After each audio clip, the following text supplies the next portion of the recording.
রাত নামতেই আম্মু আব্বার ঘর থেকে চিৎকারের আওয়াজ ভেসে আসতে শুরু করল। একবার ভাবলাম কি ব্যাপার, দেখতে গেলে কি হয়। ওই দুইজনকে নিয়ে এত হই করছে আম্মু আব্বু। শোবার ঘরটা আমার কক্ষের ঠিক পাশেই, আর আমার রুমের জানালাটা সরাসরি তাদের ঘরের দিকে খোলা। জানালাটা খুব পুরনো না হলেও ২-৩ জায়গায় ছিদ্র হয়ে গিয়েছিল। ছিদ্র দিয়ে উকি দিয়ে দেখতেই আব্বুকে আম্মুকে কোনো কাজ করতে বলতে দেখলাম, কিন্তু আম্মু রাজি হচ্ছিলেন না। হঠাৎ আব্বু কিছু একটা দেখায় আম্মুর আপত্তি গলে গেল। তাদের এভাবে দেখে আমার গায়েও এক অদ্ভুত রকমের চুলকানি শুরু হলো। হাতের সাহায্যে চুলকানি মেটাতে মেটাতেই আব্বুর চোখে পড়ে গেলাম আমি। পরদিন সুযোগ পেয়েই তিনি, হ্যালো বন্ধুরা, আজকের রোমাঞ্চকর গল্পে স্বাগতম। আমি নেহা, পাটনা শহরের বাসিন্দা। আমাদের বাড়িটা বিশাল। এখানে থাকি আম্মু আব্বু আর দাদু দাদুর সঙ্গে। বাবা মায়ের একমাত্র সন্তান বলে আদরের যত্নে বড় হয়েছি। যৌক্তিক অযৌক্তিক সব চাহিদাই পূরণ করেছেন তারা, তাই আমাকে বলতে পারেন ন্যাস্তবালা। বয়স ১৯, কিন্তু শরীর দেখলে কেউ বিশ্বাস করবে না ২২ অর্ধ মেয়ের মতো গড়ন। এর পেছনে আমি নিজেই দায়ী। ১৬ বছর বয়স থেকেই রাত জাগা, পার্টির নেশা ধরেছে। আমাদের বাসায় ৫টি কক্ষ, একটায় আম্মু আব্বু, অন্যটায় দাদু দাদু, যারা সারাদিন নিজেদের ঘরেই কাটান। তৃতীয় আর সবচেয়ে সুন্দর কক্ষটা আমার। বাকি দুটো শূন্য থাকে, মেহমান এলে সাজিয়ে তোলা হয়। আব্বুর বয়স ৪০, আম্মুর ৩৫। কম বয়সে বিয়ে হয়েছে বলে দুজনেই দেখতে বেশ যুবক যুবতী। আব্বু ব্যস্ত ব্যবসায়ী, সময় পান না বললেই চলে। আম্মু সৌন্দর্যে ভরপুর হলেও চিন্তাভাবনায় পুরনো যুগের।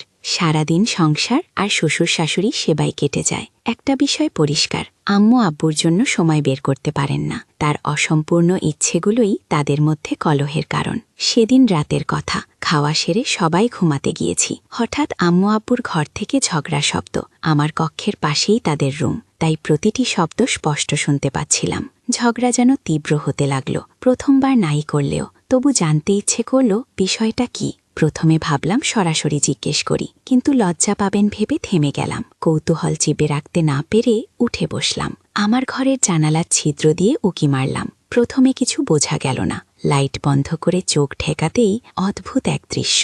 শরীরে বিদ্যুৎ ঘেরে গেল। কখনো দেখিনি তাদের এভাবে। আব্বু আম্মুকে কিছু করতে বলছিলেন, কিন্তু আম্মু বারবার না করে চলেছেন। আমার দৃষ্টি আটকে গিয়েছিল সেখানে। ইচ্ছে করেও সরাতে পারছিলাম না। তাদের কথাবার্তা আমার কানে ঢুকছিল না। মনটা অন্য কোথায় হারিয়ে গিয়েছিল। বুকটা ধকধক করছে যেন, মুখে আটকে আসবে। কিছুক্ষণ পর আব্বু একটা জিনিস দেখালেন। আম্মু প্রথমে রেগে গেলেন, তারপর লজ্জায় নতনয়না। তাদের মধ্যেও যেন একটা উত্তাপ তৈরি হচ্ছিল। ইশারায় আব্বুকে কাছে টানলেন আম্মু। স্বামী স্ত্রীর মতোই লেগে নিলেন প্রায় ১.৫-২ ঘণ্টা। শেষে আম্মু লাইট বন্ধ করে শুয়ে পড়লেন। অন্ধকারে আর কিছু দেখা গেল না। আমি নিজের বিছানায় গিয়ে শুয়ে রইলাম। চোখের সামনে ভেসে বেড়াচ্ছে সেই দৃশ্য। ভাবছিলাম আমার জীবনেও যদি কেউ আসত। এমন সময় গা জ্বালা শুরু হলো। হাতের সাহায্যে নিতেই মনে হলো কেউ যেন দেখছে। পাত্তা না দিয়ে পুরনো স্মৃতি ভেবে ভেবে ৮ ঘণ্টা কেটে গেল। শেষে ক্লান্ত হয়ে পাজামা খুলেই ঘুমিয়ে পড়লাম। পরদিন সকাল ৭টায় আম্মুর ডাক, নেহা উঠো, কলেজ যেতে হবে না নাকি? চমকে উঠে বাথরুমে ঢুকলাম। আবারও সেই চুলকানি। শাওয়ার চালিয়ে শান্ত করলাম নিজেকে। হ্যাঁ, পর কলেজের ইউনিফর্ম পরে ডাইনিং টেবিলে গেলাম। আব্বুকে গুড মর্নিং বলে পাশের চেয়ারে বসলাম। নাস্তা শেষ করে বের হবার সময় মনটা ভারী হয়ে উঠল। ফোন দিয়ে আটকালাম, বাস মিস করেছে। আব্বু স্কুটিতে করে বাঁচিয়ে দেবেন। আম্মু রাজি করালেন আব্বুকে। স্কুটি বাইরে এনে অপেক্ষা করতে লাগলাম। আব্বু সাধারণত গাড়ি ব্যবহার করলেও আজ হেলমেট পরে উঠলেন। ১০ কিলোমিটার পথের মাঝামাঝি এসে প্রস্তাব দিলাম, আব্বু এবার আমি চালাই। তিনি প্রথমে চমকালেও শেষমেশ হ্যান্ডেল ধরে রাখার শর্তে রাজি। প্ল্যান কাজ করছে। আব্বুর বাহু ঘিরে ধরে সামনে বসলাম। তার শ্বাসের গরমায় গা শিউরে উঠল। কলেজ গেটে নামার সময় ইচ্ছে করল আরও কিছুক্ষণ থাকতে। ফিরতি পথে আব্বুর মুখে একটা অদ্ভুত দ্বিধা দেখলাম। বাড়ি ফিরে দেখি শুধু দাদু দাদি। আম্মু বাইরে, আব্বু অফিসে। বাথরুম থেকে বেরিয়ে এসে ভাবছি, এই আবেগের ঘূর্ণিঝড়টা কোথা থেকে এলো?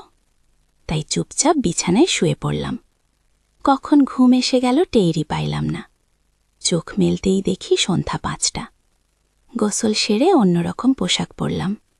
আজ বিশেষভাবে সাজতে চেয়েছিলাম। আব্বুর ফিরতে এখনও সময় আছে, কিন্তু আম্মু কখন আসবেন তা ঠিক নেই। 7টা বাজতেই দরজার বেল বেজে উঠল। ছুটে গিয়ে খুলতেই আব্বু মুচকি হেসে বললেন, মেয়ে, আজকে তো ছলমলে দেখাচ্ছিস। কথাটায় মন ভরে গেল। পরিকল্পনা ঠিক পথে করছে। ফ্রেশ হতে গেলেন তিনি। আমি চায়ের কেটলি চাপালাম। আব্বু ফিরে এসে রান্নাঘরের দরজায় দাঁড়িয়ে গল্প জুড়ে দিলেন। পিছন ফিরে তাকাতেই দেখি তার দৃষ্টি আমার দিকে। বুঝলাম আজই হয়তো সময় এসেছে। চা ঢেলে দিলাম নিজেকে শান্ত করতে। বাথরুমে গেলাম। ফিরে এসে হতাশা। আম্মু তো চলে এসেছেন। রাতের খাবারের পর আব্বু অপ্রত্যাশিত প্রস্তাব দিলেন, চলো বাইরে ঘুরে আসি। রাস্তায় বেরিয়ে তিনি বললেন, চলো সিনেমা দেখে আসি। বাবা মায়ের কোয়ালিটি টাইম হওয়া দরকার। সিনেমা হলে প্রবেশ করতেই চোখে পড়ল, পুরনো সিনেমা বলে দর্শক মাত্র 50-60 জন। ভিআইপি লাঞ্জে বাসার সময় আব্বু ফিসফিস করলেন, এখানে শান্তি আছে, পর্দায় চলছে গল্প। কিন্তু আমার তো মন আব্বুর দিকে। উনি এদিক ওদিক তাকাচ্ছেন। হঠাৎ পায়ে কিছু টের পেয়ে লাফিয়ে উঠলাম। কি হাল? আব্বুর কণ্ঠে চিন্তা। বললাম, পোকা কামড়েছে। উনি হেসে উড়িয়ে দিলেন। কয়েক মিনিট পর আবার নাটক করলাম। এবার আব্বু বললেন, আসো, আমার সিটে বসো। কাঙ্ক্ষিত মুহূর্ত। তার পাশে বসতেই গা রোমাঞ্চিত। পপকর্ন আনতে গিয়ে ফিরে দেখি আব্বু সিট অ্যাডজাস্ট করছে। অন্ধকারে তার হাতটা হঠাৎ আমার হাতের উপর এলো। দুজনের শ্বাস দ্রুত হয়ে উঠল। শেষ পর্যন্ত সাহস করে হাতটা ধরে ফেললাম। পুরো সিনেমা জুড়ে চলল নীরব আলাকন। 2 ঘন্টা পর লাইট জ্বলতেই নিজেদের সামলে নিলাম। বাসায় ফেরার পথে আব্বুর গালে লজ্জার রং। বাড়িতে শুধু দাদুর উপস্থিতি। রাতের খাবারে আম্মু জানতে চাইলেন, কেমন কাটল? আব্বু আমার দিকে তাকিয়ে বললেন, অসাধারণ ছিল। এই গল্পটি আপনার কেমন লাগলো কমেন্টে জানান। লাইক, সাবস্ক্রাইব আর বেল আইকন চেপে রাখুন পরবর্তী রোম্যান্সের জন্য। আমার স্ত্রী চাকরিতে যোগ দেওয়ার পর থেকে খুবই ব্যস্ত হয়ে পড়েছিল। আমাদের মধ্যে যে ঘনিষ্ঠতা ছিল তা ক্রমশ কমতে লাগল। ঠিক তখনই আমার জীবনে আমার স্ত্রীর এক বন্ধু এসে হাজির হয়, যে আমাকে খুব যত্ন করতে শুরু করল। একদিন আমি আমার স্ত্রীর কাছে ঘনিষ্ঠ হতে চাইলাম, কিন্তু সে আমাকে দূরে সরিয়ে দিল। তখন আমি আমার স্ত্রীর বান্ধবীর কাছে চলে গেলাম, কারণ আমার মধ্যে পুরুষের জোয়ার ততক্ষণে খুব প্রবল হয়ে উঠেছিল। এরপর আমি রাতে সেই বান্ধবীর সাথে সময় কাটালাম।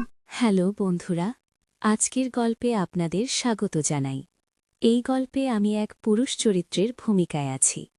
আমার নাম সুশান্ত এবং আমি বিবাহিত।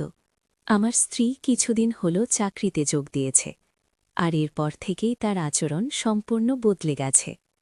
সে আমার সাথে খুব কম কথা বলে। অফিস থেকে ফিরে সবসময় ক্লান্ত থাকে।